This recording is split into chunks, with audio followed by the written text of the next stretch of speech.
রান্নাঘরে গেলেই চোখ বা নাকে জ্বালা করা কিংবা রান্না শেষে শ্বাস-প্রশ্বাস একটু ভারী হয়ে ওঠাকে অনেকেই স্বাভাবিক বলে ধরে নেন। কিন্তু জানেন কি, প্রতিদিনের এই ধোঁয়াই নীরবে শরীরে তৈরি করছে গভীর ক্ষত। বিশেষজ্ঞদের মতে রান্নাঘরের ধোঁয়া ফুসফুসের গভীরে ক্ষতি করতে পারে।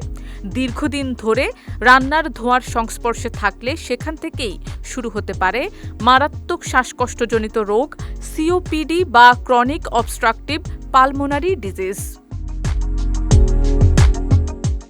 চিকিৎসকদের ভাষায় রান্নার ধোঁয়া ঘরের অভ্যন্তরীণ বায়ু দূষণ, ধূমপান এবং শিল্প কারখানার দূষণ সব মিলিয়ে ফুসফুসের স্বাভাবিক কার্যক্ষমতা ধীরে ধীরে কমে যায়। শুরুতে উপসর্গগুলো হালকা থাকলেও সময় মতো সচেতন না হলে এই নীরব রোগ এক পর্যায়ে জীবনকেই ঝুঁকিপূর্ণ করে তোলে।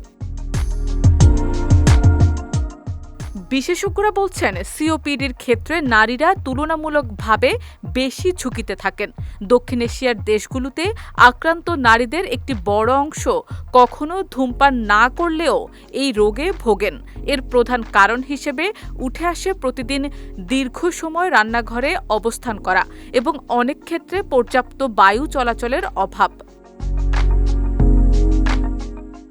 গ্রামীণ ও নিম্ন আয়ের পরিবারের রান্নাঘরে এখনও মাটির চুলা এবং জ্বালানি হিসেবে কাঠ, কয়লা বা খড় ব্যবহৃত হয়। এসব জ্বালানি পোড়ানোর ফলে যে বিপুল পরিমাণে ধোঁয়া তৈরি হয় তা সরাসরি শ্বাসনালীতে প্রবেশ করে এবং দীর্ঘমেয়াদে ফুসফুসে প্রদাহ সৃষ্টি করে।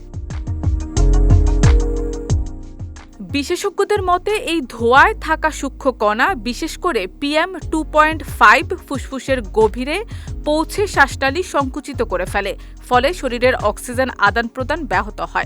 দীর্ঘদিন এই পরিস্থিতি চলতে থাকলে ধীরে ধীরে কাশি, শ্বাসকষ্ট, বুকে চাপ অনুভব এবং ঘন ঘন শ্বাসনালীর সংক্রমণের মতো লক্ষণ দেখা দেয়। এক্ষেত্রে ঝুঁকি কমাতে বিশেষজ্ঞরা রান্নাঘরে পর্যাপ্ত বায়ু চলাচলের ব্যবস্থা নিশ্চিত করার পরামর্শ দিয়ে থাকেন। সম্ভব হলে ধোঁয়াবিহীন চুলা ব্যবহারে গুরুত্ব দেওয়া উচিত। এছাড়া রান্নাঘরে এক্সজস্ট ফ্যান বা বাতাস নির্গমন ব্যবস্থা রাখা উচিত। শারমিন নিশু, বিজয় টিভি, নিউজ ডেস্ক।